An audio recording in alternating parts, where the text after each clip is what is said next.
Hindi kaya nga, nursing interest sa trainees. So, stop on cadets and then all other persons, alis na rin yun. We start, Okay. so, shall be imposed on cadets. So, wait. So, Saan ang amendment? pero, Senator, ano yung gusto nyong marinig sa SONA ngayon? Ang gusto ko marinig for the end time, yung Magna Carta or seafarer. So papanoorin mo nga si Rapi Tulfo no, sa mga interview niya sa balita, ano, talagang galing na galing yung mga karamihan sa atin. Pero yung gusto niyo marinig na to na Seafarers Act na pipirmahan, actually na veto na to na ni BBM. Ano. So panoorin natin bakit ba vinito ni BBM yung Seafarers Act na kauna-unahang batas supposed to be na ipapasa ni Rapi Tulfo. Tingnan mo yung, observe mo yung galing niya dito, no? At yung ano rin, yung paano nagtatanong si Senator Pia Cayetano. Magandang topic to para malaman natin sa susunod na eleksyon kung sino ba yung boboto natin na mga politiko. Hindi porket popular, sabi na iba, may abogado naman yan no? Ito maganda, no? May mga abogado sa paligid na Rapi Tulfo dito. Tingnan natin kung paano niya i-adapt yung mga tinuturo sa kanya ng mga abogado sa kanyang paligid during sa interpellation ni Pia Cayetano sa Seafarers Act. Well, bago kasi namin na ipasa sa Malacanang yan, ang alam ko plansyado na lahat yan eh. In fact, pangalawang beses na pagbalik sa amin eh. Thank you, Mr. President. Mr. President, at this juncture, I move that we resume consideration of Senate Bill number 2221. This is the bill on the Magna Carta of Filipino seafarers. So move, Mr. President. There being no objection, motion is approved. Mr. President, the parliamentary status of the measure is that we are now in the period of individual amendments, and with the consent of the body, I move to resume the period of individual amendments using the clean copy of the bill as of September 25, 2023 as our working draft. So move, Mr. President. There being no objection, motion is approved. Mr. President, I move that we recognize the sponsor of the measure, Senator Rafi Tulfo, for his individual amendments. Our distinguished colleague and sponsor of the measure, Senator Rafi Tulfo, is recognized. thank you, Mr. President. Good afternoon, Mr. President. I would like to introduce additional amendments to Senate Bill number 2221 under Committee Report number 69, based on clean copy as of September 25, 2023. On page 3, line 5, replace 16 with 18. I so move, Mr. President. There being no objection, the amendment is approved. This amendment is from Senate Minority Floor Leader Senator Coco Pimentel. On page 10, line 10, under section 9, after the word days, and insert the phrase from being informed of the incident. In the same line, after the word DMW, delete the phrase or OWA. Then on line 11, after the word dole, delete the phrase or marina. I so move, Mr. President. There being no objection, amendment is approved. Next, Mr. President, is the amendment introduced by Majority Floor Leader Senator Joel Villanueva. On page 10, lines 24 to 25, under section 12, after the word gender, remove the phrase identity or expression. I so move, Mr. President. There being no objection, amendment is approved. Per amendment of Senator Francis Tolentino, on page 12, line 9, insert a new section 19 to read. Section 19, right to vote in national elections. Seafarers who are qualified and registered voters may vote in national elections as well as in all national referenda and plebiscites in accordance with the provisions of Republic Act 10590, otherwise known as the Overseas Voting Act of 2013. Thus, the succeeding section shall be adjusted accordingly. I so move, Mr. President. There being no objection, amendments approved. This amendment was introduced by Senator Loren Legarda. On page 13, line 20, under section 21, insert a new sub-item I, which shall read, I, to perform one's duties in a responsible and sustainable manner, should one engage in various economic activities related to oceans, seas, and coast. I so move, Mr. President. There being no objection, amendments approved. Next amendment was introduced by Minority Floor Leader Senator Coco Pimentel. On page 14, line 25, section 26, after the word collected, insert a comma and add the phrase in whole or in part. Thereafter, replace the period after the word families with comma and add the phrase including the cost of visas, provided that only the cost of obtaining medical certificate, seafarer's record book, and passport or other similar travel documents may be charged to the seafarer. I so move, Mr. President. There being no objection, motion is approved. On page 27, lines 10 to 11, under section 49, after the phrase avail of the, delete the phrase voluntary arbitration or compulsory arbitration absent a settlement or agreement under the. Is that item number 7? On Item- page 27, Mr. President. Is this item number 7? Yung on page 27, line 20? Before item number 7.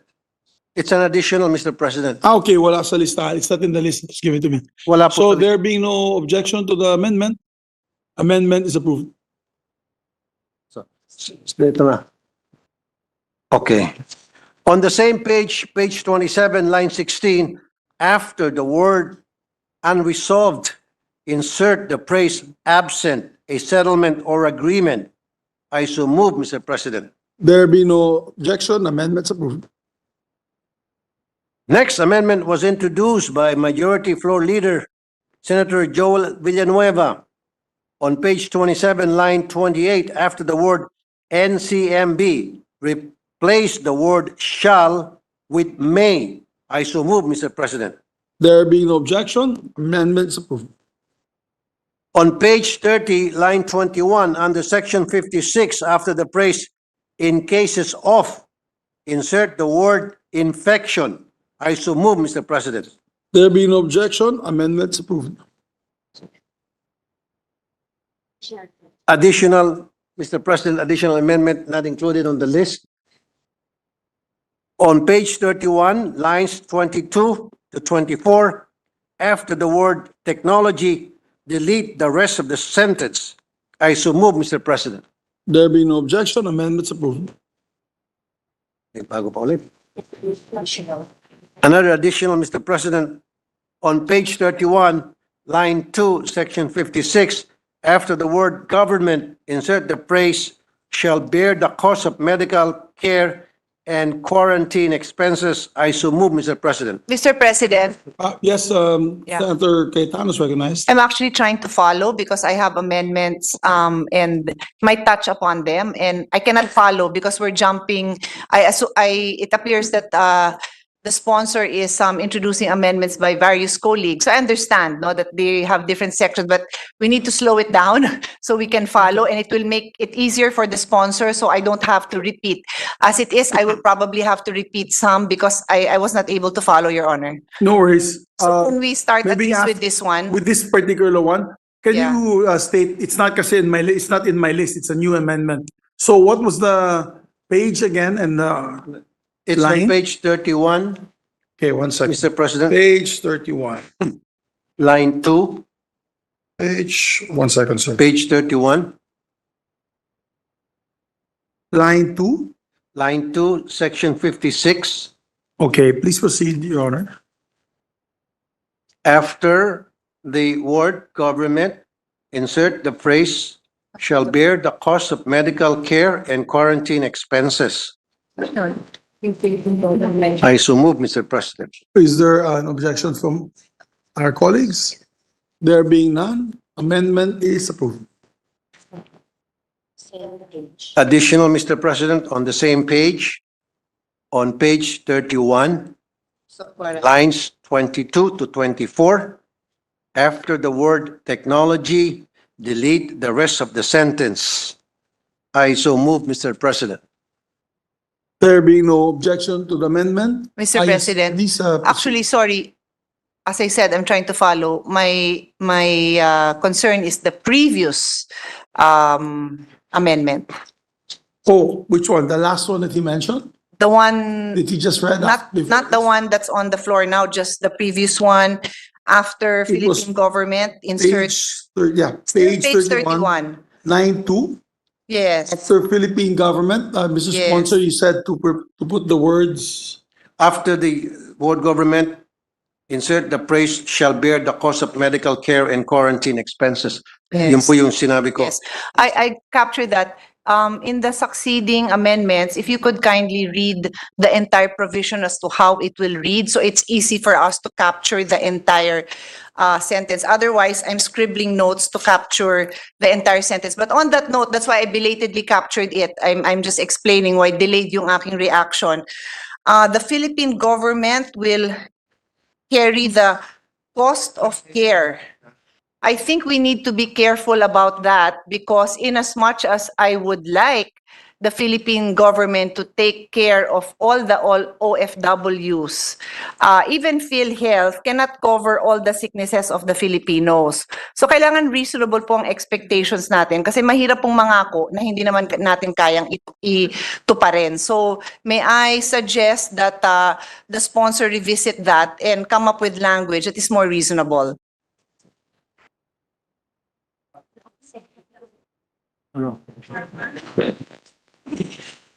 Mr. President, I was just saying that when you state that the government will handle the cost of care, medyo even PhilHealth cannot handle all, no? Lahat ng may cancer, gusto ko sagutin ng PhilHealth. Lahat ng may renal problems, gusto ko i-cover nila lahat ng dialysis. Pero may hangganan yung kakayanan. So wag tayong magpaasa na hindi naman kakayanin. And my request was to improve the language so that it's reasonable.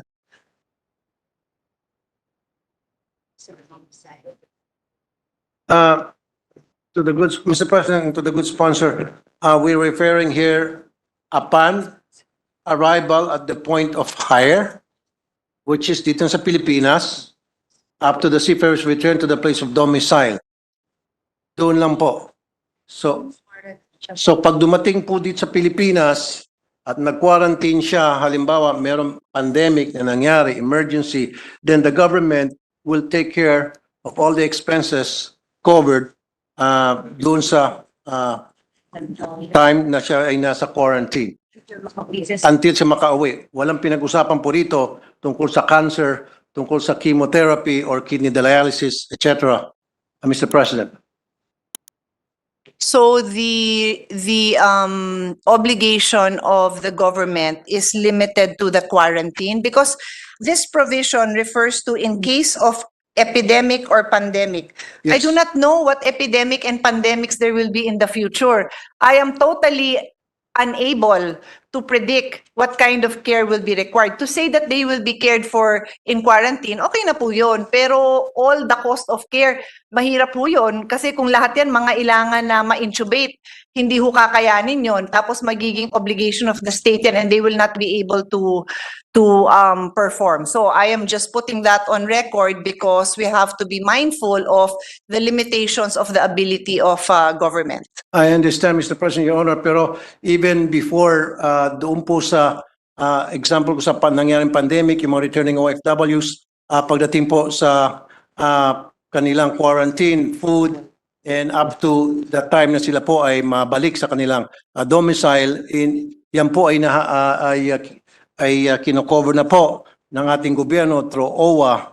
So I don't see any reason bakit natin hindi pagpatuloy yung dati ng ginagawa nating gobyerno. Plus, pagdating sa pandemic, wala naman po siguro sa pandemic na ang naging result after sa pandemic, sila po ay nagkasakit sa kidney, sila po ay nagkasakit sa cancer and all. Ang pinag-usapan lang dito is yung quarantine na habang sila nasa quarantine, yun po i-cover ng ating gobyerno which ginagawa naman sa sa nakaraang pandemic, Mr. President, Your Honor. To be clear, Mr. President, hindi ko sinasabing magkaka-cancer sila. Nagbigay lang ho ako ng halimbawa na maski po lahat ng sakit na nagaganap, hindi kayang sagutin ng PhilHealth. Hindi ko ho sinabing magkaka-cancer po yung OFW na kina-quarantine. On that note, Your Honor, I think it will suffice if the records will bear that this is the reasonable care expected to be given to any Filipino, no, that would have to be quarantined. Reasonable care. Any Filipino. Pareho lang naman ang natatanggap, di ba? I think fair naman po yun. May I ask that the gentleman in the back be conscious that there's a official debate going on here. Sorry, hindi ko lang kasi marinig ang sponsor. Medyo seryosong usapan namin dito. We'll ask our colleagues to settle down. Thank you. So with that, Your Honor, I have no amendment. I just wanted, if His Honor agrees with my statement, then that will be on record na yan ang interpretation ng amendment na yan. Thank you. Noted, Thank you. Mr. President. Pero Thank you. just as a point, Mr. President, Your Honor, ang sinasabi kasi namin dito, in cases of epidemic or pandemic as declared by the World Health Organizations, the organization, yun lang po yung Mr. President. Upon arrival at the point of hire, after the seafarer's return to the place of domicile. After that, wala nang obligasyon ng gobyerno sa gastusin kung ano pa man ma-incur. After na siya po ay makatapos sa quarantine and siya po ay naibalik na sa kanyang bahay, labas na po sa lahat ng gastusin ang ating gobyerno, Your Honor, Mr. President. Thank you. But however, para mapagbigyan po, the good senator from Taguig, Senator Pia Cayetano, sige, we can compromise by deleting medical care. So it will appear now shall bear the cost of quarantine. Is that the amendment? You want to amend the amendment that you made? Yes, So we'll revisit. We'll reconsider We will- the previous amendment. we will reconsider, Mr. President, taking into consideration the suggestion of the good senator. Before we ask for the reconsideration, I'd just like to recognize my two dear friends from Cagayan de Oro and Misamis Oriental. We have with us Governor Bambi Emano, Congressman Bambi Emano, and Congressman Lorden Suwan, mga kapitbahay ko po sa Cagayan de Oro. As well as, of course, earlier we said Mark Cagas, my compadre. So there is a move to motion there not being objected to. Actually, Your Honor, to Yes. further clarify, the paragraph preceding that, the paragraph that, okay, section 56 has two paragraphs, no?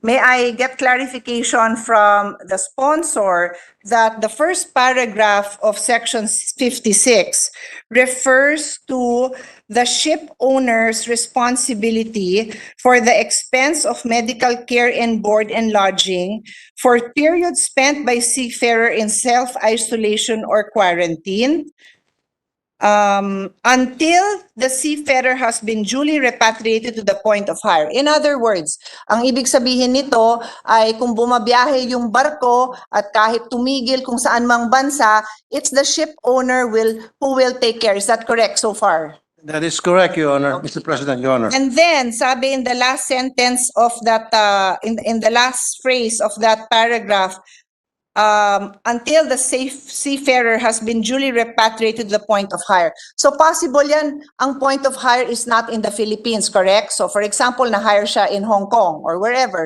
No, Mr. So President. what does it mean? No, Mr. President. Point of hire is always Manila, Philippines. Okay, so in that case, the next paragraph which says, upon arrival at the point of hire, in other words, sa Pilipinas, up to the seafarer's return to the place of domicile. Ano ba domicile niya? Di ba Ibig sabihin, Pilipinas din? Mr. President, Your Honor, kapag halimbawa siya ay sa taga Davao, so yan yung domicile niya, pero point of hire niya is Manila, Philippines.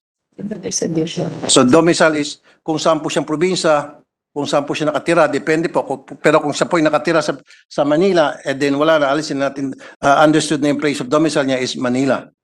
Mr. President, Mr. Honor. I note that, but I will put on record something, Your Honor. Just I just need a second to pull up the file. With the good sponsor, the lady senator, I'll suspend for a minute so that maybe you can just fix the lines. Okay. Then we can revisit it. So I'll suspend for just a Actually, Your Honor, I can just tell His Honor now my concern if the proper use of if the proper language is domicile or residence. I think it's residence, but that's why I said, let me pull out the file because I will read into the record and His Honor can agree or disagree if residence or domicile is the better terminology to use. Maybe it's better we just suspend for 1 minute, sir. Session suspended. We allowed the presiding. Thank you, Yes, Mr. Please President. proceed. Thank you very much. If I may continue what I was saying, I was pointing out that the bill refers to the obligation of the seafarer, the obligation of the ship owner or manning agency to take care, to be responsible for the expenses of medical care of the seafarer when in self-isolation or quarantine until the seafarer has been repatriated to the point of hire. And then the next paragraph goes on to say, upon arrival at the point of hire, which the sponsor said is always the Philippines, up to the seafarer's return to the place of domicile, the Philippine government will take care of his quarantine. I asked if His Honor means domicile or residence, and the sponsor said that he is just following what is contained in the MLC. Maritime Labor Convention. But this is a Philippine law, so we have to be sure what we are referring to, because under Philippine law, there is a difference between residence and domicile. And the obligation of the Philippine government will be affected if the person does not return to the domicile. Meron siyang right to choose kung ano yung final repatriation destination niya. Okay. It's either the point of hire or point of domicile. Point of domicile is permanent resident. Okay, doon kasi sa contract, Mr. President, Your Honor, nakaspecify point of hire and point of domicile where he or she can choose kung saan siya babagsak at never na ang saan? Kung saan siya babalik in case of repatriation, because we're talking here of repatriation. So therefore, like you mentioned and I've mentioned earlier, sa MLC Maritime Labor Code 2006, never kasi na-mention doon yung word residence. They always use the term domicile in referring to the seafarer after he or she's been repatriated. So may point din po kayo dahil Philippine law ang pinairal natin dito. That's why much better kung gagamit tayo ng word residence. I see your point. On the other hand, dito po kasi sa MLC, maging doon sa contract nitong seafarer sa SEC, sa standard employment contract, doon po sinusulat niya kung saan ang kanyang permanent domicile and never na-mention doon ang word residence. Kasi kung maglalagay tayo ng another word doon na wala po sa standard employment contract at wala po sa MLC, medyo magulo po yun, Mr. President, Your Honor. Well, Your Honor, magulo din po yon if under Philippine law, you do not provide for clarity if you mean domicile or residence. What do you mean, Your Honor? What is your intention? At to what point will the Philippine government be responsible, domicile or resident? What is the intention of His Honor in the draft? The residence or the address given by the Okay, the domicile is same as the address given by the seafarer when he signed his contract doon po sa SEC, Standard Employment Contract. Doon po nakalagay yung kanyang exact address under the word domicile. Ganon din po doon sa MLC, yung word domicile ang means na yun po yung kanyang place of residence. And again, I would like to put it on record na I see your point, Your Honor, na this is Philippine law we're talking about. Dapat under Philippine law, gamitin natin yung word residence. However, since wala naman po yung word residence, maging sa standard employment contract na pinirmahan ng ating seafarer and maging sa MLC, baka magkaroon ng konting confusion doon. because two different, dun sa dalawa, domicile always been mentioned and never na-mention yung word na residence. Mr. President, Your Honor.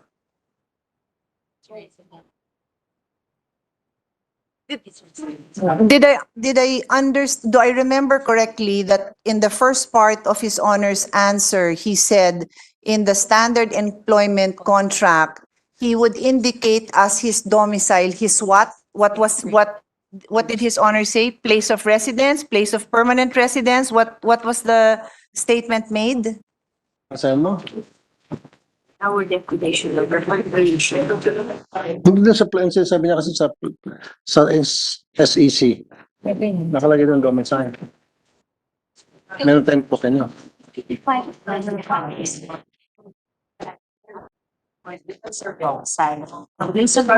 Saan din sa SEC to? Okay. Your Honor, sa kanyang standard employment contract, again, doon sa part ng repatriation, it refers to the process of returning seafarer to the point of hire or the seafarer's place of domicile. Yun po yung nakaspecify doon sa SEC, Your Honor. But earlier, Your Honor, you said that the SEC states the domicile as something. You said that. What was that? I'm just asking for Yeah, His Honor to repeat that because I will try to help His Honor clarify the intention. If he just repeats, what did you say, permanent residence or current residence? The place of domicile is the address written by the seafarer as his place of residence. Okay. Listed in the standard employment contract, he or she states there his place of domicile as his home address, Your Honor. Okay, Your Honor, what I am trying to explain is under Philippine law, there is a difference between domicile and residence. So in your standard employment contract, if a seafarer will indicate a particular address and it says domicile, then that is different from residence. If it says residence, then that is different from domicile. And I would insist that Philippine law would govern. So the obligation of government is affected if he will not be able to return the seafarer to the place of domicile because that is different, that could be very different from the place of residence. So it is important that His Honor tells us what is the intention. Where do you want the seafarer to be returned?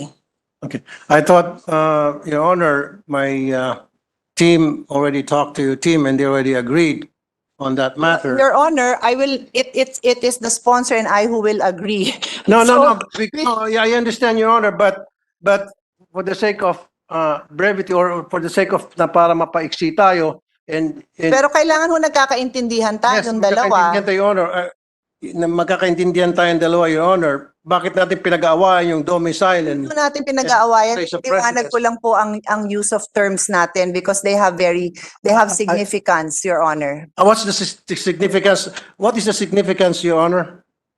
I What's the think, significance of domicile and place of residence? I What's so think, Your important? Honor, your lawyer should be the one informing you what is the difference of domicile and residence. I've already been pointing out that there is a difference.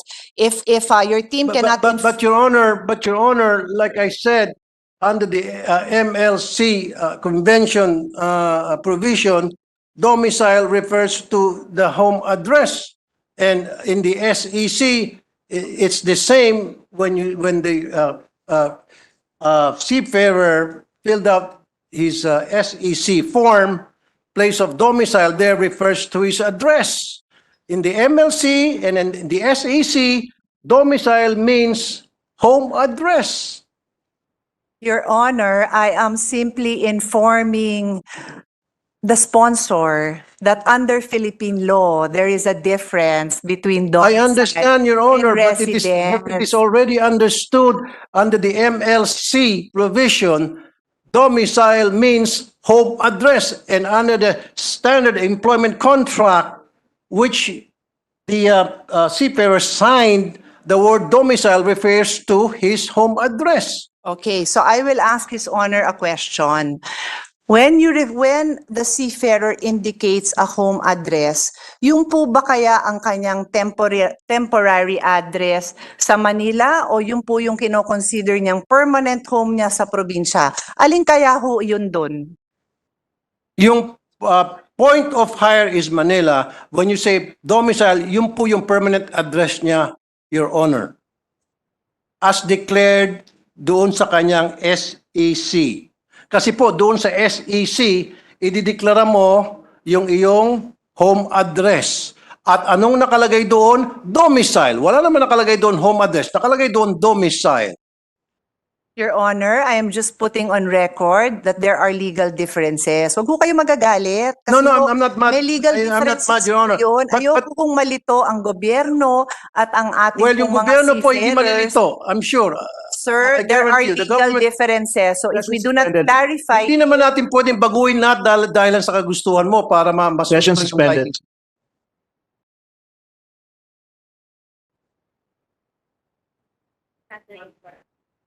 Okay, Mr. President, let's put it on record that domicile and home address is one and the same. His Honor means residence. Place of residence, just like what you asked, Your Honor. Yun lang naman po, para maliwanag tayo. Thank you, Mr. President, for the clarification. I will continue to listen to the amendments. Thank you. You're welcome, Your Honor. And so, next, saan ba tayo? So we Yes. Okay. So clear na yun. And then next natin, ano? And clarification, thank you. Ano ba tayo? And Your Honor, we'll be giving you a clean copy, and I already told my staff to give you a clean copy of all the amendments that were made here from the start, so that you would have a clean reference as well on all the amendments that we already discussed here, Your Honor. Thank you.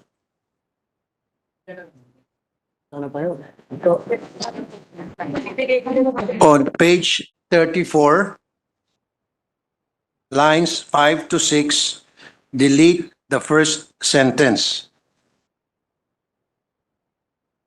On same page, page 34, line 7 to 8, delete the phrase of ships by ship owner. Oh, parang mali yung copy ko. You have it. On the same page, page 34, line 9, after the word events, add the phrase, all costs related to the rescue, including transport of the seafarers, remains, and personal effects, and the provision of financial security in case of abandonment as may be applicable to domestic seafarers shall be borne by the ship owner. I so move, Mr. President. May I know if this is the new provision that we see on the... Parang hindi, kasi may dinilit po kayo and... So hindi pa ito yan. So may I know how it will now read? Because normally the secretariat or the staff would type that out. Or you can also just give me a copy, I don't mind, whatever is Thank you. faster. Kasi kahapon, I was reading it and I was asked by the Senate President para mapabilis. Hindi ko na po kailangan i-read pa yung sinasabi nyo, Your Honor, na this is how it will read, etc., etc. So, Pero ho, ako kasi sinusundan ko, so okay. it is my request that I can Yes, ma'am. understand the amendments. Ibigyan po namin kayo ng kopya, hinggil po dyan. So what is His Honor's preference? Do we wait for me to get a copy or? The committee secretary will give you a clean copy of that, Your Honor.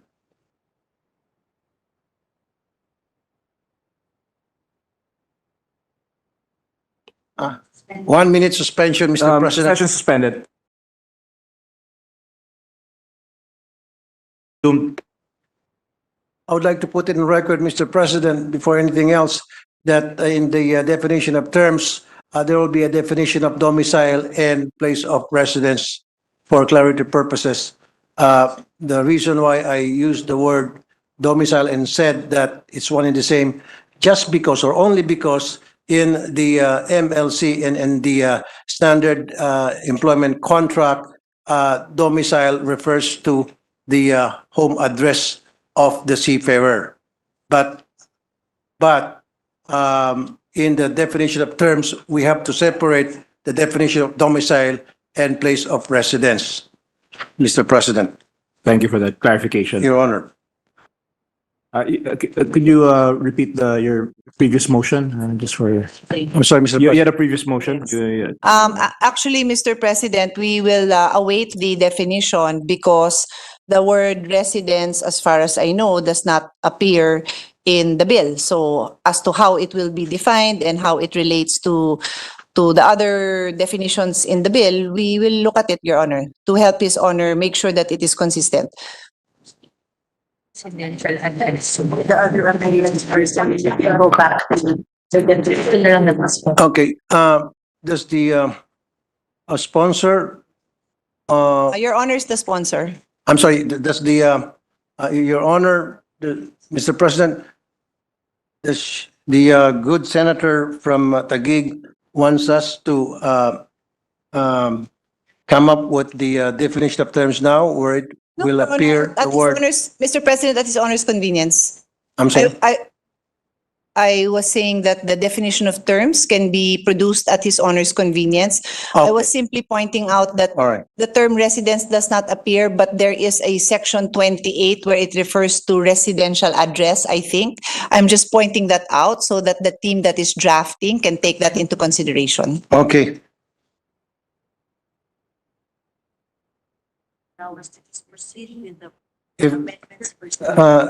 if the good senator from Taguig would allow us to proceed with the other amendments, and then we can just go back to the issues that are being raised by her honor. Of course, His pertaining to- Honor has the floor. His Honor was making his amendment on section 63, Okay, and I was simply asking for a copy so Thank that I you. could follow the amendment. thank you, Madam Senator. Thank you. Okay, now, can we proceed now, Mr. President? Yes, please Your Honor? proceed, Your Honor. Okay. Next, Mr. President, is another amendment from Senator Risa Hontiveros.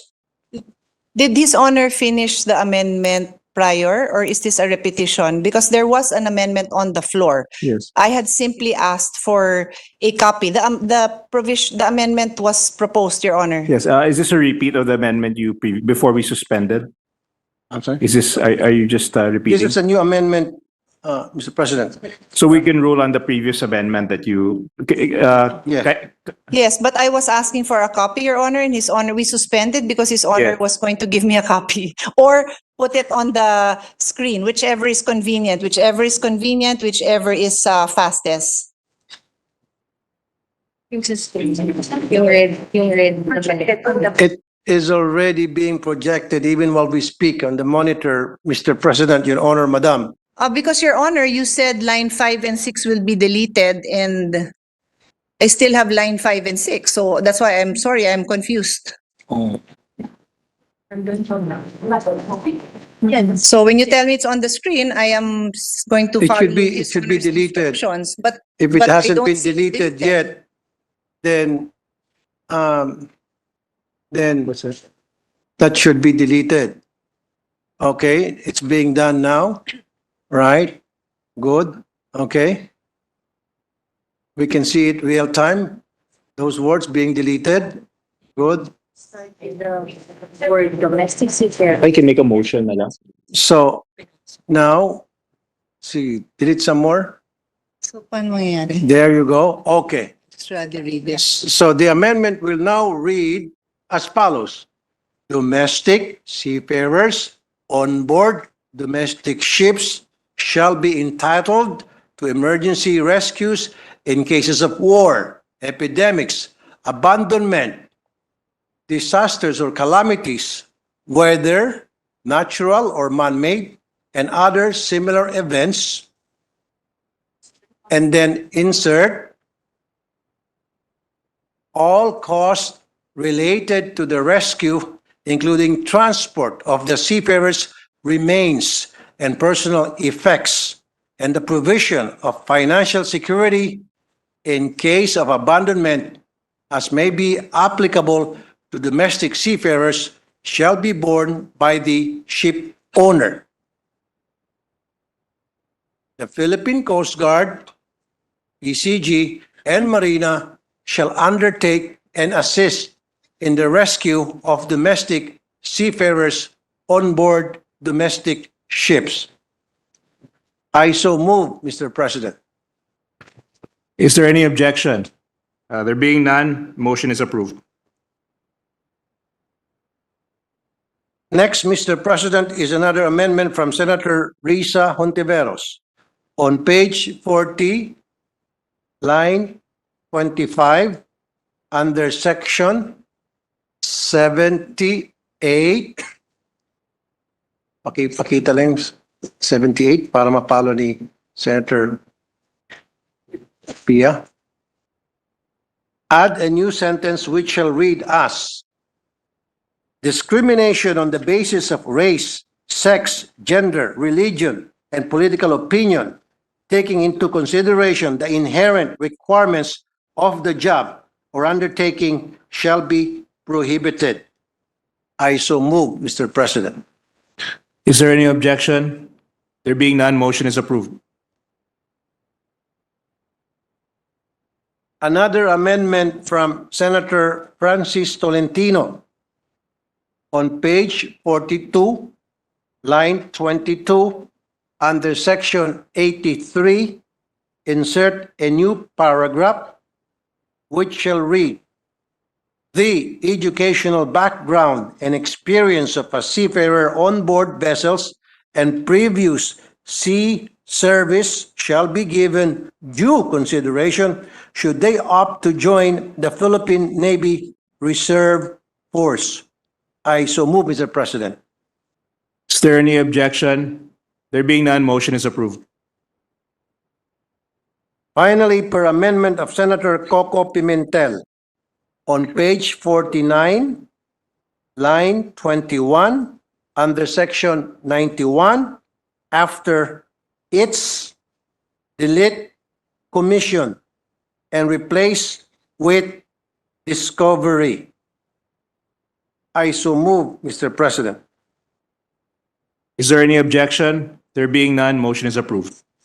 I further move that the Secretariat be authorized to make the necessary formal adjustments subject to style, including cross-referencing of section numbers affected by new inserted sections. Thank you very much, Mr. President, sir. Thank you very much. Is there any objection? There being none, motion is approved. 1 minute suspension, Mr. President. Session suspended.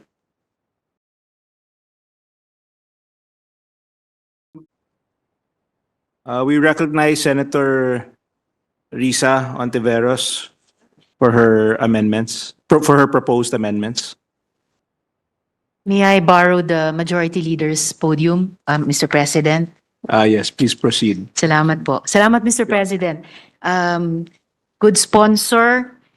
Actually po, meron lamang po akong dalawang proposed amendments sana, pero yung una ay i-brief manifestation ko na lamang po at hingin ko yung response ng sponsor for the record bago ako dumako sa pangalawa at huling proposed amendment ko Yes, ma'am. dito.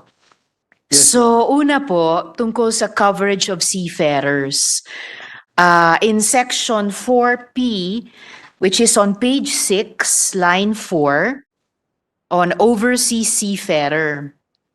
So, in this definition, may I just ask for the record, bakit po pinili ng sponsor na hindi i-adopt yung definition ng overseas Filipino workers sa Republic Act number 11641 to the effect na ang overseas Filipino worker ay isang, quote, who is to be engaged, is engaged or has been engaged in a remunerated activity. Kasi po, ang ibig ko pong sabihin ay, bakit hindi po kasama sa definisyon ang mga seafarers na to be engaged? To be engaged pa lang. Para sila sana ay maprotektahan din laban sa mga illegal recruitment at placement agencies. I hope, Mr. President, by not aligning the definition of seafarers with the definition of OFWs, we are not making the mistake of relegating aspiring seafarers to a lower status compared to aspiring OFWs. Tama po bang sabihin na hindi tayo nagka-carve out ng exception para sa mga to be engaged seafarers? I just want this answer for the record, Mr. President, good sponsor. So the records of these deliberations to a certain legislative intent if this becomes an issue in the future, Mr. President. Okay, thank you, Mr. President, Your Honor. To be engaged Opo. means if the proposal refers to seafarer already with a signed contract of employment, but still in the Philippines and has not yet been deployed or has not yet joined the ship, they are covered by our definition of engaged, which is stated under Section 4, letter U, paragraph. If the proposal refers to all seafarers applying for a job as a seafarer, then they are similar to other job seekers which the law already fully protects under the laws against illegal recruitment or RA 8942 as amended and also protected by DOLE as well as DMW. Mr. President, Your Honor.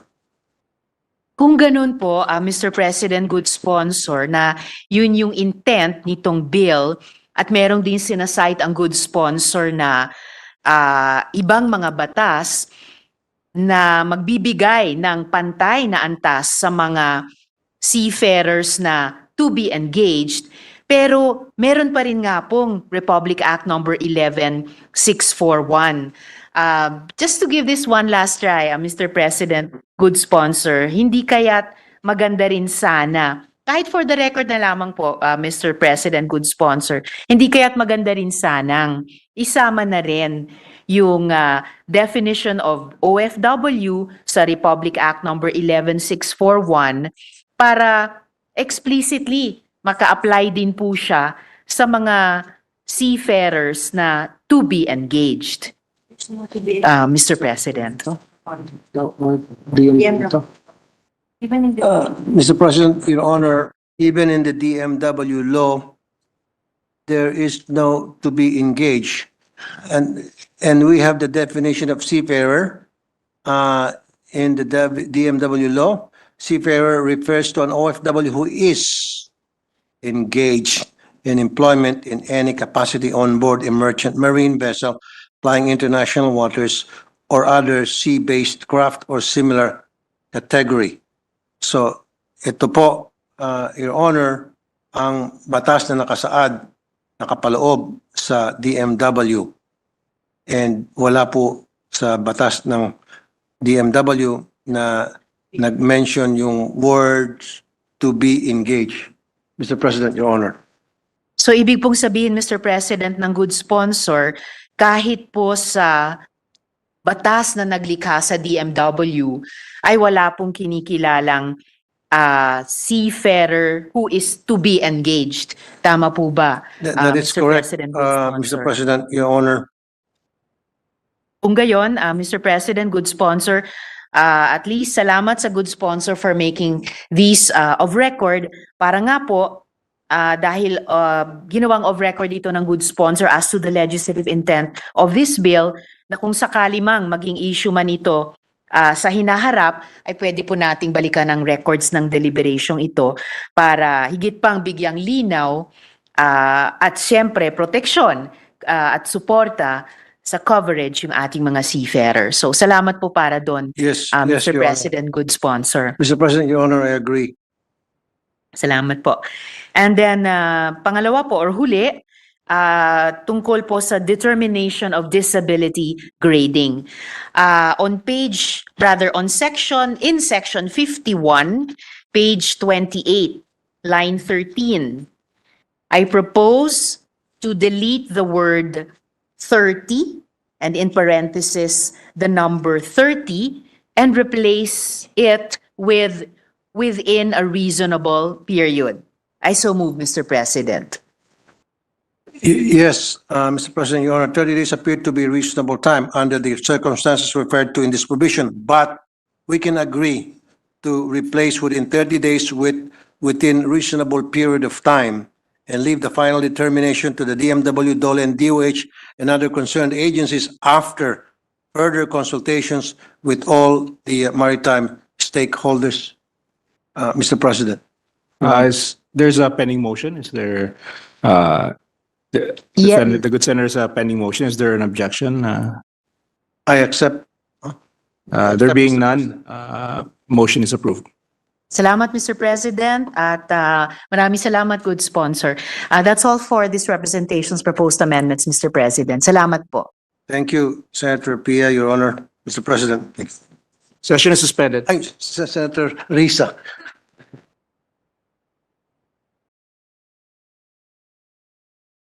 Mr. President, I move that we recognize the sponsor of the measure, Senator Rafi Tulfo. So move, Mr. President. Is there any objection? There being none, motion is approved. And to continue with her individual amendments, no other than Senator Pia Cayetano. So move, Mr. President. Is there any objection? There being none, motion is approved. Mr. President, on page 6, after line 18, insert a new item. Place of domicile refers to the home address of the seafarer as declared in the standard employment contract and renumber the succeeding sections accordingly. I so move, Mr. President. Is there any objection? There being none, motion is approved. Mr. President, can I ask, with the indulgence of my two colleagues, can I ask for a minute suspension, Mr. President? Session suspended.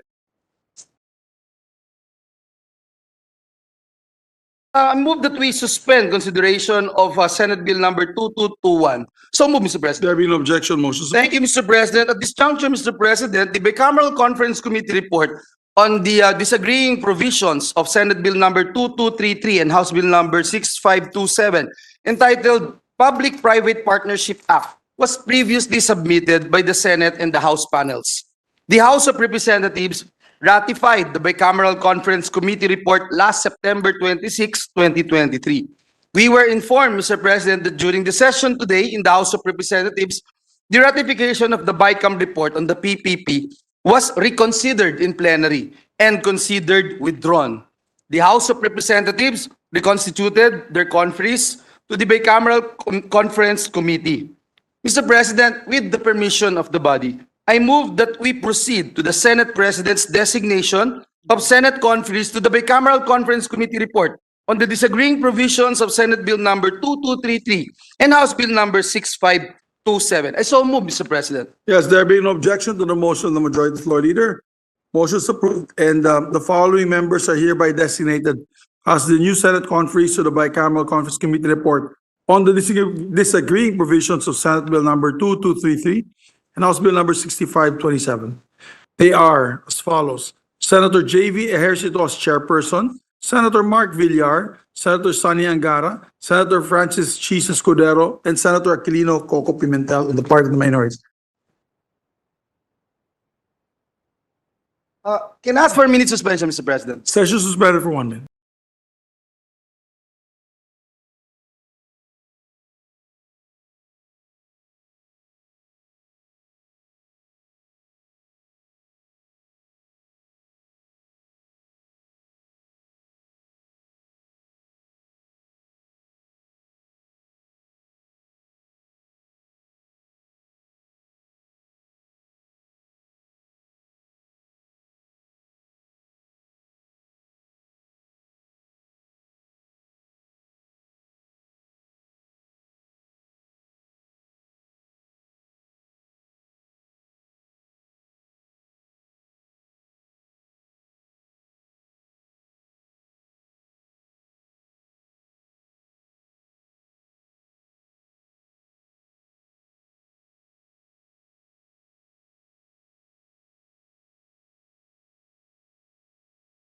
Resume. Thank you very much, Mr. President. Mr. President, I move that we resume consideration of Senate Bill number 2221. This is the bill on the Magna Carta of Filipino Seafarers. So move, Mr. President.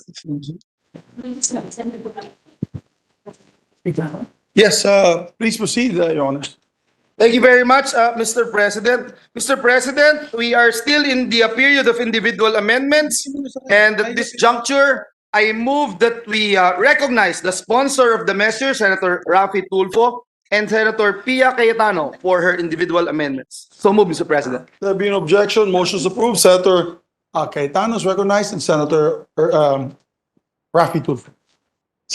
Thank you. Thank you.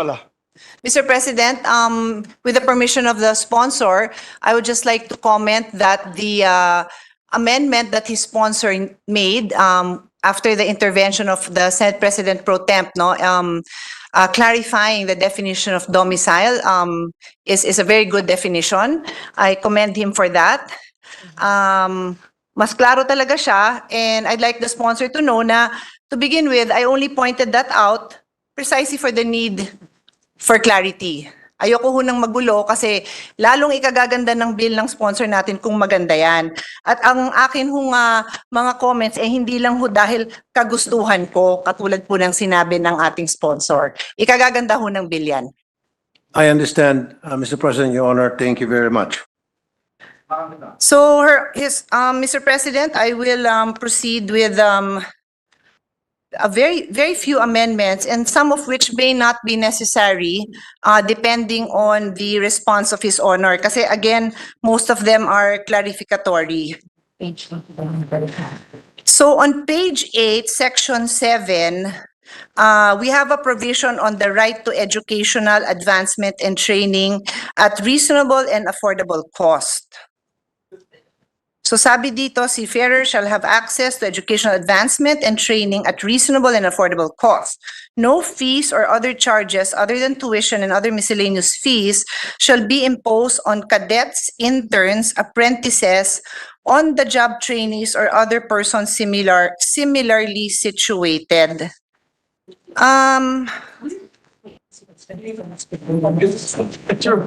May I know if the bill defines cadets, interns, apprentices, and on-the-job trainings to ensure and those cadets, interns, apprentices, on-the-job trainees. I see that there is a definition for cadets, and the reason for my question is simply because we don't want there to be confusion na, ay intern yan, ay hindi yan intern, ay hindi on-the-job training yan. So sino po sila? Para maproteksyon na natin itong provision na ito na magbibigay sa kanila ng reasonable and affordable educational advancement and training. Okay. What is the proposed amendment, Your Honor? Your Honor, as I mentioned, my amendment will depend on the response to my question. Kasi hindi ho ako makapagawa ng amendment kung hindi ko po alam kung meron ho bang mga difference ang mga binanggit ko na types of students. Because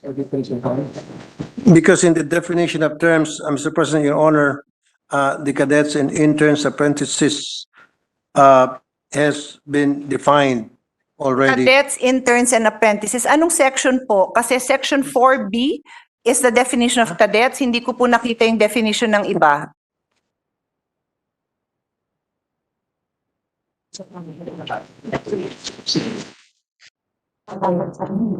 There's no consistent culture sense.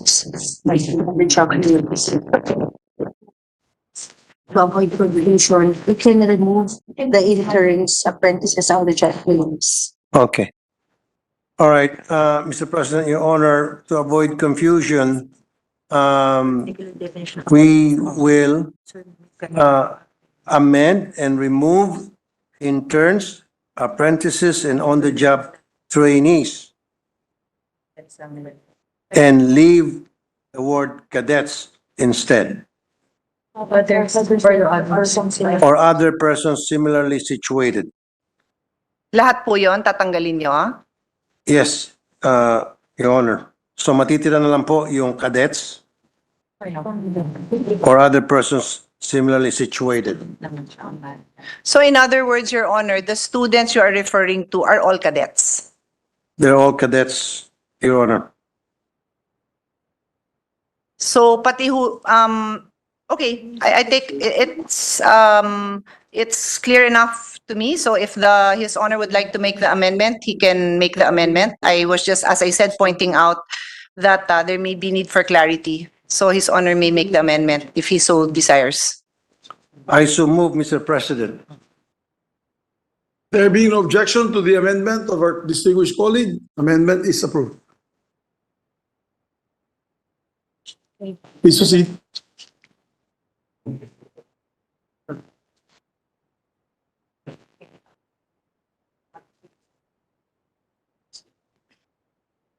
So inalis na yun, ano? Tinanggal na natin yung cadets. Strike down. Hindi, kaya nga, inalis yung interest sa trainees. So, stop on cadets and then all other persons, alis na rin yun. We start. Okay.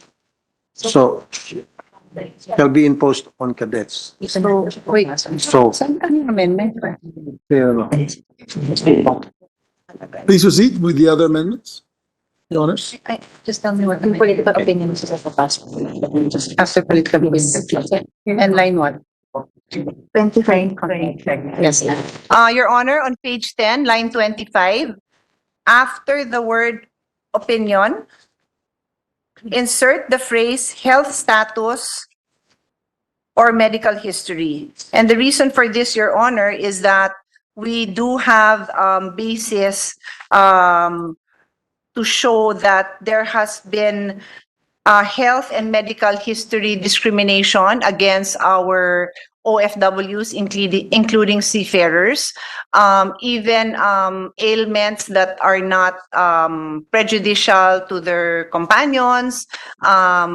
They would be barred from applying, Your Honor. And so we would like that phrase inserted. We Thank you, submit, Mr. Your President, Your Honor. What kind of medical history are you referring to, Mr. President, Your Honor? Kasi pag seafarer ka, dapat physically and mentally fit ka to do the job because the job of a seafarer is not an easy one. Medyo very physical po yun. And you should always be up to the demands of the job. Yeah. Especially sa sea na kung saan maalon and palagi ka dapat attentive. So therefore, you must be physically and mentally healthy. So ano pong ibig niyo sabihin sa discrimination against medical condition? Ano medical condition po, Your Honor, are you referring to? Yes, the actual phrase is health status or medical history. I note that this, What health status, Your Honor? yes, Your Honor, I am explaining. Okay. So, before I give the example, I'd like to point out that this provision, this line that I inserted comes before the phrase that states, taking into consideration the inherent requirements of the particular job or undertaking. So it is noted, Your Honor, that there are physical requirements demanded of this position. So the health status or medical history that I will give as an example that has a history of discrimination is hepatitis B. And we worked on this for many years, and DOLE actually has an advisory number 5 in 2010 that there shall be no discrimination of any form against workers on the basis of their hepatitis B status, consistent with the international agreements on non-discrimination ratified by the Philippines, ILOC 111. So, Your Honor, we're not really introducing anything new. We understand that there are demands of the job. We leave it up to the best judgment of the employer, and I know that we already have conventions in place protecting this. It is just consistent, Your Honor, and using that as an example. Yes, Mr. President, Your Honor, I see your point. If you're talking about medical history, as long as hindi kasama doon yung present health condition, then I will accept, Your Honor. Actually, Your Honor, Again, I will repeat, the phrase that I use is health status. When His Honor says, as long as it is just history, he will accept. Medical it is- history. It is very possible that a person's health status includes being positive for hepatitis B, but that does not in any way impair his ability to run a marathon, to climb a tree, to break world records, and that is precisely why there is that DOLE advisory that prevents discrimination of any kind. Again, I emphasize that this is not something new. I'm just using it as an example to be sure na covered po ito dito kasi yan po ang status nila, meron po sila niyan. Pero hindi naman ho na-i-impair ang kanilang kondisyon. Now, if in fact debilitated po sila, iba yon kasi their condition is impaired. Okay, pagdating po kasi sa PME, Mr. President, Your Honor, at nakita doon na positive ka sa hepatitis B, baka hindi ka po matatanggap na sasampa sa barko because of that. And there is a requirement kasi, Mr. President, Your Honor, na lahat ng mga sasampa sa barko, wala pong present medical condition, Mr. President, Your Honor. Well, perhaps would His Honor like to table this and ask his resource person to check with DOLE because I have already mentioned 3 times that there is a DOLE advisory on this and this is consistent with ILOC 111. So I am willing to have this tabled so we don't have to take up all the time. Let's proceed with the others and may we ask the sponsors resource person to confer with DOLE. Yes, go ahead, Your Honor. We can go to the next and then go back to that matter later, Mr. President, Your Honor. Thank you, Your Honor. On Section 21, there is an enumeration of duties of a seafarer. And letter E states to continually improve one's professional competency by keeping up to date with the latest technological and scientific development applied in various maritime fields, continuous education, and keen observation of shipboard activities. I repeat, that is Section Your Honor? 21, line E, page 13. Line, Section 21, Section 21, letter E. letter E. It is on page 13. Okay. To continually improve one's professional competency by keeping up to date with the latest technological and scientific developments applied in various maritime fields, continuous education and keen observation of shipboard activities. What is it that you want to amend here, Your Honor? Yes, so again, I have a question first before I proceed with an amendment. Okay. My question po would be a bit technical. Ano ho ba ang current practice ngayon when it comes to professional continuous education? What kind of continuous education? How often? And is it just the officers or is it the non-officers who are also required? And who normally pays for this, Your Honor? Kasi under this provision, it would be the duty of the seafarer. And I want to be sure, I am very pro continuous education, but I would like to know what the practice is. Kasi baka naman yung mga non-officers, mahirapan sila. The minority floor leaders on the floor with us, and he will agree with me that nakakatulong naman yata yung MCLE, yung continuous education naming mga abogado. But lawyers can pay, but many times it is their law offices that would pay for it. So I just want to know the practice sa seafarers para hindi naman po dagdag na bigat ito, although we do really want them to have access to continuing education. Under kind of Because it is phrased as a duty. the ratings and the officers are all Letter E, minority floor leader. shown. It depends on the kind of ship that the seafarer is on board, Mr. President, Your Honor. Kasi merong ship na kailangan continuous upgrading yung mga seafarers na nakasampa doon para tumugma naman po yung kanyang skills yung kanyang knowledge doon sa ship na mas mataas ang grade at mas technologically advanced than another ship, Mr. President, Your Honor. Yes, Your Honor, but the question was, who pays? What is the practice? The ship owner, Mr. President, Your Honor, the ship owner. So that is not clear in this bill, Your Honor. It would appear from my perusal that it is the duty of the seafarer. So kung ang nagbabayad naman ship owner, baka ho pwedeng liwanagin natin at the expense of the ship owner. I agree, Mr. President, Your Honor. So may I make that formal amendment that in letter E, which is page 13, line 12 to 14, subject to style, to add the phrase at the expense of the ship owner. But sorry, before I make that formal amendment, may I ask His Honor's resource person, it's the ship owner, no, not the manning agency. So Ship the owner. okay. So the amendment is at the expense of the ship owner, subject to style, if it's at the beginning of the phrase or at the end. The manning agency is the representative of the ship owner, Mr. President, because the ship owners are based in abroad and the manning agency is based here in the Philippines. So the seafarers deals with the manning agency all the time, Mr. President, Your Honor. So pwede na rin po yung But I think it's still the obligation of the ship owner, no? Exactly. Okay. Pareho lang po yun, manning agency or ship owner kasi representative po ng ship owner ay yung manning agency. So, pwede natin ilagay manning agency, pwede natin ilagay ship owner as long as hindi po yung mismong seafarer ang magbabayad. So, I think it's suffice. Well, The minority leader is raising his hand. The Okay, minority- with the permission of our colleagues, so I think this is a timely question to ask.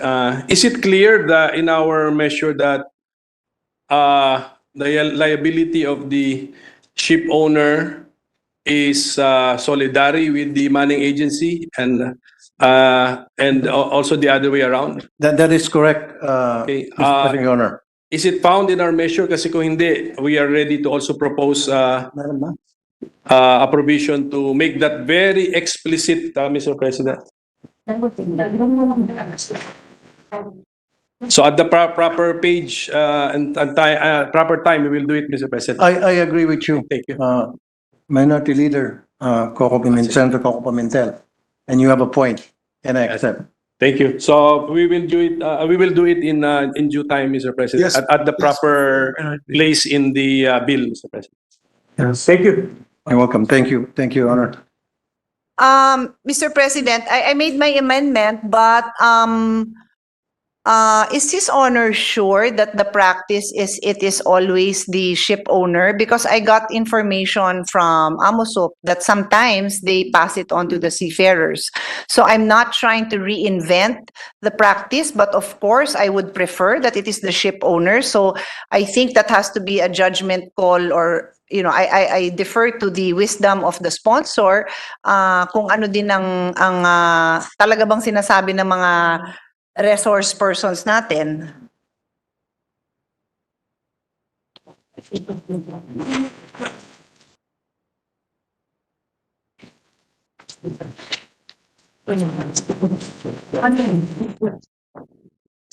Accept or hindi na. What is it that you want to amend again, Your Honor? Your Honor, based on Mr. President, based on the sponsor's response, that what is the practice? What is the current practice? Who pays for the continuous training? The answer the sponsor gave was, it is the ship owner. So I was already making that amendment. However, I just went out of my way to also ask AMOSOP, who His Honor recognizes as a leader in protecting the rights of seafarers. And I was told that depending on the agreement, sometimes it is the seafarer who pays. So I'm not trying to reinvent anything, but of course I would like the seafarers not to have to pay.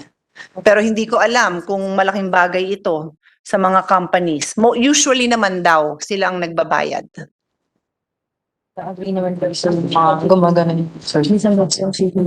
So, Okay. it appears that, The common practice, Mr. President, Your Honor, if it's required by the STCW, then it should be the employer, meaning the ship owners. And that is the present setup, Mr. President, Your Honor. According to AMASUP, Okay. according to AMASUP, since the AMASUP has been quoted, so they are here and they just, Hindi naman nila alam kung sinong ka-text ko sa Amosop. So, hindi ko naman papakita ko sa inyo yung pangalan, alam nyo na. But anyway, off the record naman. Ako naman po, I'm just asking what's the practice. I think, so are we comfortable saying that it is the ship owners that will pay?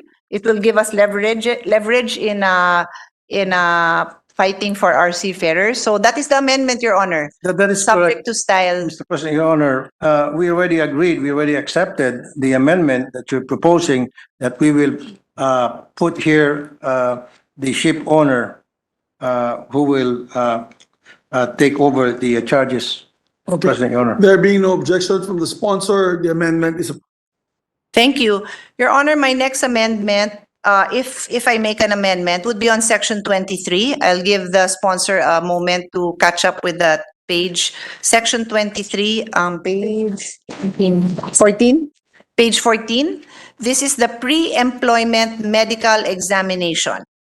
So this provision states, all PEME, which is the pre-employment medical examination of seafarers, shall be performed only in DOH accredited medical facilities by authorized government medical practitioners and following the standards set by DOH. My question first, Your Honor, is, kailangan ho ba ang magko-conduct ng medical exam ay government practitioner? No, government accredited medical facilities. That a facility, it doesn't have to be government, but it has to be accredited by the government. He's not, DOH, meaning government here refers to DOH, should be accredited by the Department of Health. It Yeah. can be, yes, Your Honor, but if you read the next line, DOH accredited medical facilities, it doesn't say here only in government medical facilities. If you will notice, it says DOH accredited. Your It Honor, doesn't say only in government medical facilities. DOH accredited, meaning it could be a private clinic, yes. but accredited by the DOH. That is correct, Your Honor, but there is another line after that. I read the whole provision. It states DOH accredited medical facility by authorized government medical practitioners. What does that mean? Because other, even private practitioners can. Okay. In that sense, Mr. President, Your Honor, I accept removing the word by authorized, by government, the word government, the word government. So it will read, all PME of seafarers shall be performed only in DOH accredited medical facilities by authorized government. No, by authorized medical practitioners. And that is the confusing part, Your Honor. I'm sorry, I have not by made an authorized medical practitioners, Your Honor. I can make the amendment if His Honor would like me to help. It says all PME of seafarers, go ahead, do the amendment, Your Honor. Do the honors. Yes, Your Honor, my amendment would be to delete the phrase by authorized government medical practitioners and such that the whole sentence would read, all PME of seafarers shall be performed only in DOH accredited medical facilities following the standards set by DOH. I accept. There is no objection to the sponsor. Amendments approved. Thank you, Mr. President. This one is just a clarification. If it is clear to His Honor, then I will not have to make an amendment. Page 14, Section 25, on training and qualification. It states only seafarers certified by appropriate government agencies according to the STCW and other applicable international standards shall be allowed to work and be employed on board a ship. Who is this? Who are these appropriate government agencies? Is this clear in the bill?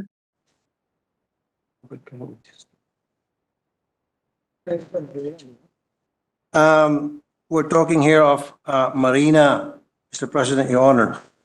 Is it clear in the bill? It is specified on the role of government agencies, Your Honor, Mr. President. What section is that, Your Honor, Mr. President?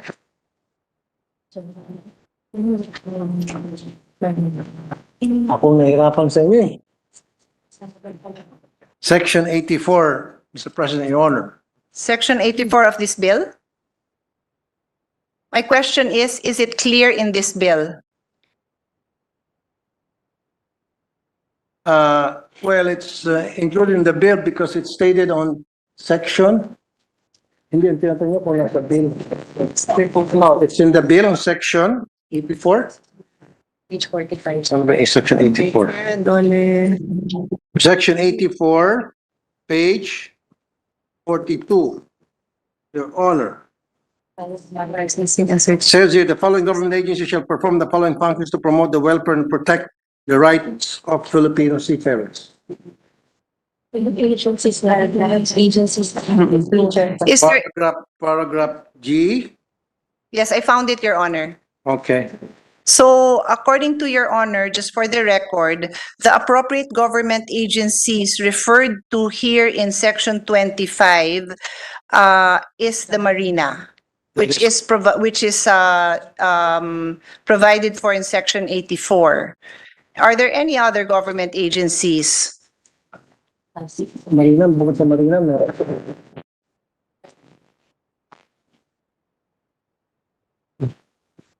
include ba dito yung CHED? Also CHED, Your Honor, Mr. President. Are there any other? Also the National Maritime Polytechnic, the NMP, Mr. President, Your Honor. Should I ask again if there's any other? Because when I ask one, there's another. So would you like? The Marina, Confer. the NMPA, the National Maritime Polytechnic, and CHED, Mr. President, Your Honor. Okay. In that case, would His Honor like to mention these agencies in Section 25 because it necessitated consultation with the resource persons to get the answer, and I would just, again, for the same reasons I've been repeatedly mentioning, I just want there to be more clarity. So if His Honor is acceptable, let us just name these three agencies and instead of appropriate government agencies. Kasi kanina hindi na namin nilagay, Mr. President, Your Honor, training qualifications.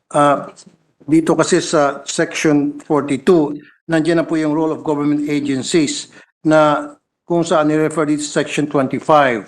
Pero kung yun ang gusto nyo, pwede namin ilagay. Alang-alang po sa inyo. Hindi ho, wag ho kayo mag-amend alang-alang sa For akin. purpose of clarity. Kung saan ho tingin nyo na mas maliwanag. Maliwanag na nga ito kung tutusin po, Your Honor, Madam.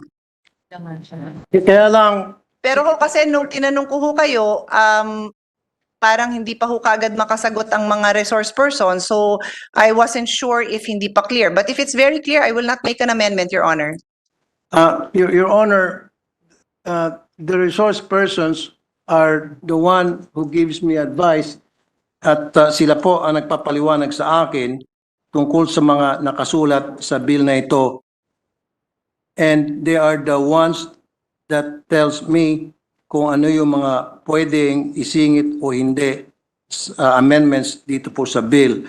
Now, ulitin ko po for the second time kasi po hindi nilagay itong yung mga government agencies na binanggit ko kanina tulad ng ST, yung O, yung CHED, NMP, and Marina sa Section 25, kasi po understood na yon pagdating sa role of government agencies, nandun na included na yon. But we can accept your amendment. I did not make an amendment yet, Your Honor. I was just asking a question. And after I heard the answers, I said it's up to His Honor. On that note, hindi ho ba kasama din dyan ng TESDA? Kasi pag narinig ho ni Majority Floor Leader na si TESDA pang nakalimutan natin, baka ho tumakbo bigla dito yon. Ayan na ho, tumatakbo na ho. Kasama ho ba ang TESDA? Kasama pa rin po sa TESDA. Ang TESDA po kasama. Kasama po yung TESDA. Sige po, I am not making an amendment. I am leaving up to His Honor to make that decision. Saan bang TESDA? Saan bang TESDA? If I may just give a information, Mr. President, it's no longer because it's no longer with TESDA, so it's now with Marina. Your Honor. So then I have made my point. Hindi maliwanag kung kasama, kung sino hindi kasama, di ba? I checked it. It's no longer part of the draft bill, Mr. President. Yung TESDA, Mr. President, it says here, the TESDA shall, in consultation with CHED and Marina. Pagdating sa training, of course, TESDA kasama in consultation with CHED and Marina. Mr. President, Your Honor. Senator Joel is the expert, so I'm we also a defer bit to the confused, expert. Mr. President, because if it is program registration, then I'd say yes. And development of training regulations. But if it is assessment, I am pretty sure that it was during my time when it was transferred to Marina, Your Honors. Well, the provision kasi, Your Honor, that is in if I may, Mr. President, Senate Majority Floor Leader, the provision in question is Section 25 that says only seafarers certified by the appropriate government agency. So the wisdom we seek from the Majority Floor Leader, former TESDA Director General, is would TESDA be certifying? Because that is the operative word in this section.